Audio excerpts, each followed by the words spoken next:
We are now 2 minutes to the bomb run. No fighters, no flak as yet.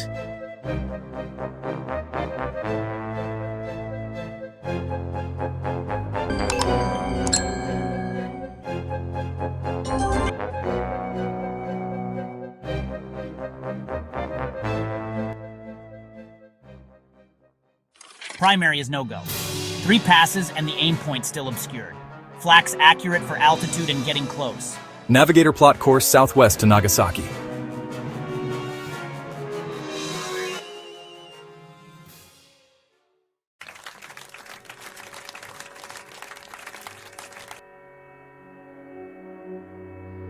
In 1942, when Nazi Germany controlled much of Europe, the United States and its allies were working on the most secretive, ambitious project in history, the Manhattan Project, a race to beat the Nazis to the first atomic bomb.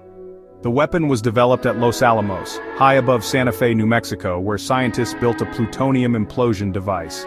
After years of round-the-clock research and industrial effort, they proved it could work. Just before dawn on July 16, 1945, at a remote site called Trinity in the Hornado del Muerto Desert, the device, nicknamed the Gadget, detonated with a yield of about 21 kilotons. Night turned to day, and a man-made sun rose over the desert.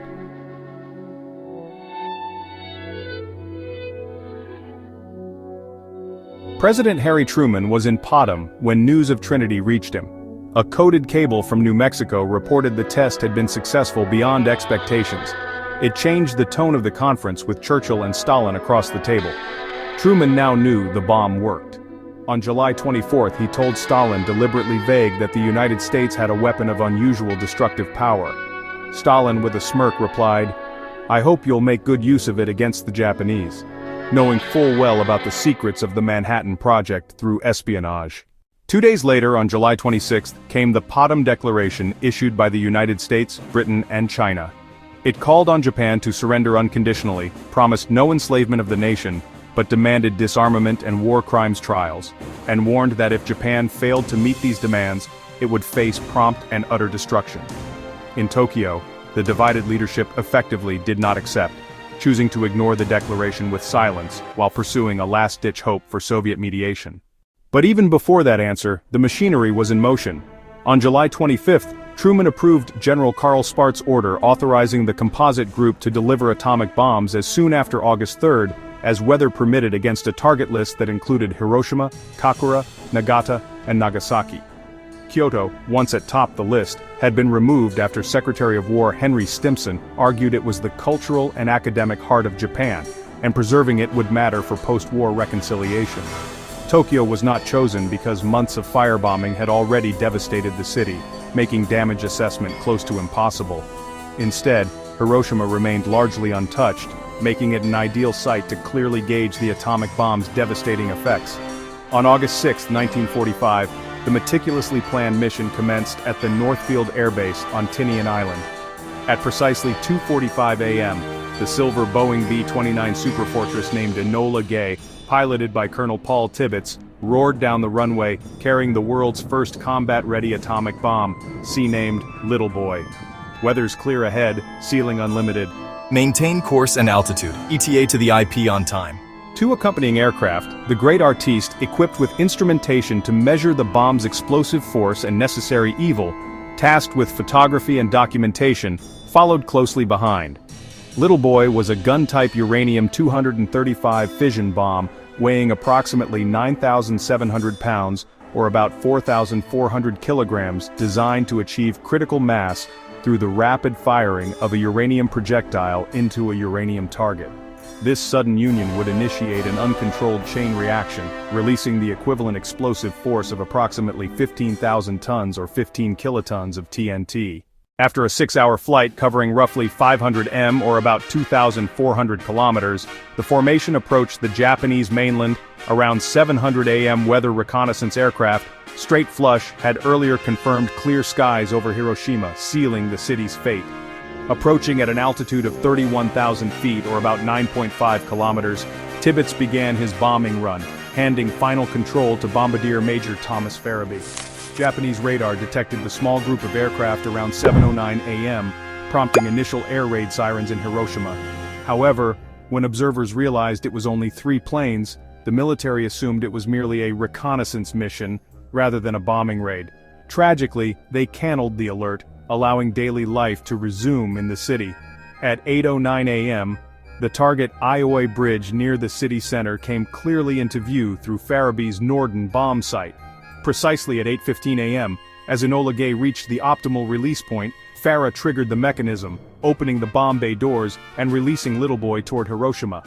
Approximately 43 seconds after release, Little Boy reached its predetermined detonation altitude of 600 m, or just over 650 yards above the Shimmer Surgical Clinic, missing the intended target, Ioi Bridge, by roughly 240 m, or about 260 yards. At this precise height, radar alimenters triggered internal mechanisms that fired the uranium projectile into the target, initiating an instantaneous, unstoppable nuclear chain reaction. The explosion occurred in less than a microcond, unleashing energy equivalent to approximately 15 kilotons of TNT. Instantly, a brilliant, blinding flash of white light engulfed the city, visible for miles around, momentarily brighter than the sun. Observers on the ground described an intense burst followed by an enormous, deafening boom. A fiery nuclear fireball formed, rapidly expanding to about 200 m or 216 yards in radius, vaporizing everything it touched. Radiating outward, the blast wave produced staggering devastation. Within roughly 340 m or 370 yards, nearly all reinforced concrete buildings were obliterated with fatalities approaching 100%. Outward to about 1.7 kilometers or just over a mile. Residential buildings collapsed, widespread fires ignited and massive loss of life occurred. At even greater distances up to 4.5 kilometers or 2.8 miles, the shockwave shattered windows, injuring thousands who had curiously approached windows after seeing the flash. The intense thermal radiation inflicted third-degree burns, penetrating skin layers deeply, and rendering thousands of survivors severely disfigured or disabled. Within approximately 2 kilometers or 1.2 miles, the heat was severe enough to cause instantaneous third-degree burns and fires erupted throughout the city, creating a deadly firestorm that raged for hours. Of Hiroshima's roughly 350,000 inhabitants, approximately 70,000 to 80,000 people died instantly from the blast, heat, and immediate radiation, many leaving only eerie human-shaped shadows behind, permanently etched into pavement and walls. Thousands more perished over the following months and years, succumbing to radiation sickness, burns, and associated cancers, pushing total casualties to well over 140,000 people by the end of 1945 alone. Later that same day, President Truman addressed the world solemnly, declaring that if Japan did not surrender, If they do not now accept our terms, they may expect a rain of ruin from the air, the like of which has never been seen on this earth. despite the unprecedented destruction, Japan's leaders, paralyzed by internal division and disbelief, still did not offer surrender. So the decision followed to drop another atomic bomb.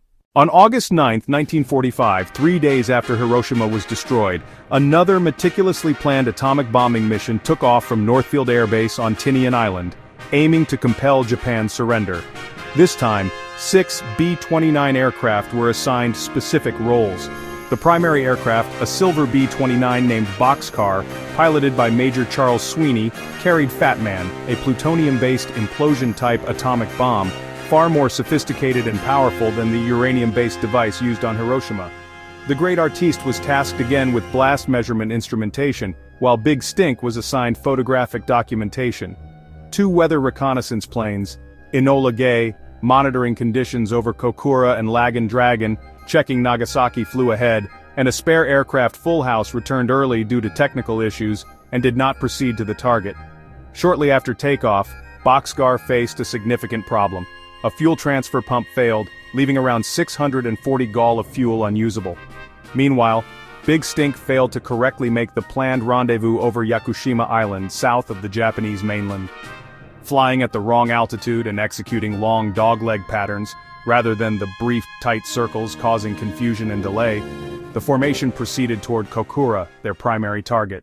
Upon arrival, visibility was critically impaired, partially due to clouds, but mostly because workers at the nearby Yahata steelworks deliberately burned coal tar to create thick black smoke, intentionally obscuring the city from bombing raids.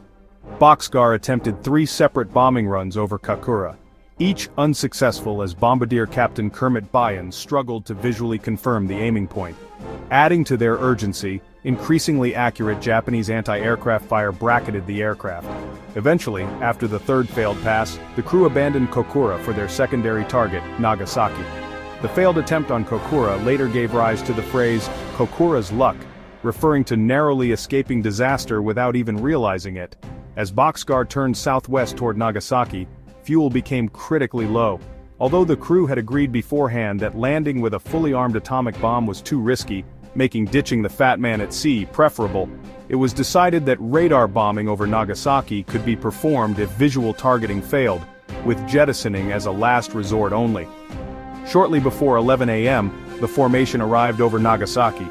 Visibility here too was poor, but a sudden break in cloud cover allowed BN a momentary visual confirmation of the target. At precisely 11 a.m., the great artiste dropped instrument packages designed to measure the blast. Instrument canister away. Shoots good. Signals live. Roger. Great artistiest. Hold your track. We're awaiting visual on target. 1 minute later at 11:01 a.m., BN shouted, "I've got it! I've got it!" And released the Fat Man bomb. At exactly 11:02 a.m., Fat Man detonated above Nagasaki, unleashing another devastating atomic blast upon Japan. Fat Man detonated approximately 503 m or 550 yards above Nagasaki, exploding with a yield of roughly 21 cotons. Immediately, an immense nuclear fireball measuring around 222 m or 243 yards in radius engulfed the city center, momentarily generating temperatures hotter than the surface of the sun. Anything within this volume was simply obliterated. Buildings, vehicles, and human beings erased from existence in a blinding flash. The initial blast wave extended outwards, delivering catastrophic destruction within a radius of roughly 760 m or 830 yards, where reinforced concrete buildings were demolished. Within a wider radius of about 1.7 kilometers or just above a mile, residential and commercial buildings collapsed, fires ignited uncontrollably, and casualties became widespread. Tens of thousands of Nagasaki's residents experienced severe injuries or were trapped beneath debris. By the end of 1945, approximately 60,000 to 80,000 people in Nagasaki had perished from the explosion, fires, and immediate radiation effects. Adding to Japan's problems, shortly before midnight on August 8th, the Soviet Union launched a massive invasion of Japanese-held Manchuria, shattering Japan's last desperate hope for Soviet mediation. Facing the overwhelming reality of dual catastrophes, the unprecedented devastation from atomic bombings, and the massive Soviet offensive, Emperor Hirohito acknowledged the futility of continued resistance, declaring to his people that the enemy possessed a new and most cruel bomb. Finally, on August 15, 1945, Japan announced its unconditional surrender. The formal surrender document was signed aboard the battleship USS Missouri in Tokyo Bay on September 2, 1945, officially ending World War II.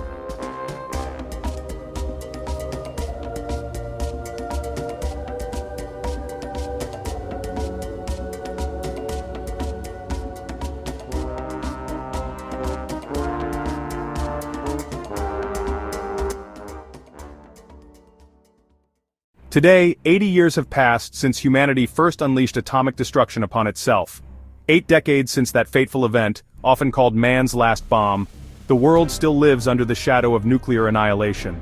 The hope remains that Hiroshima and Nagasaki will forever mark the first, the last, and only time these weapons were ever used in war.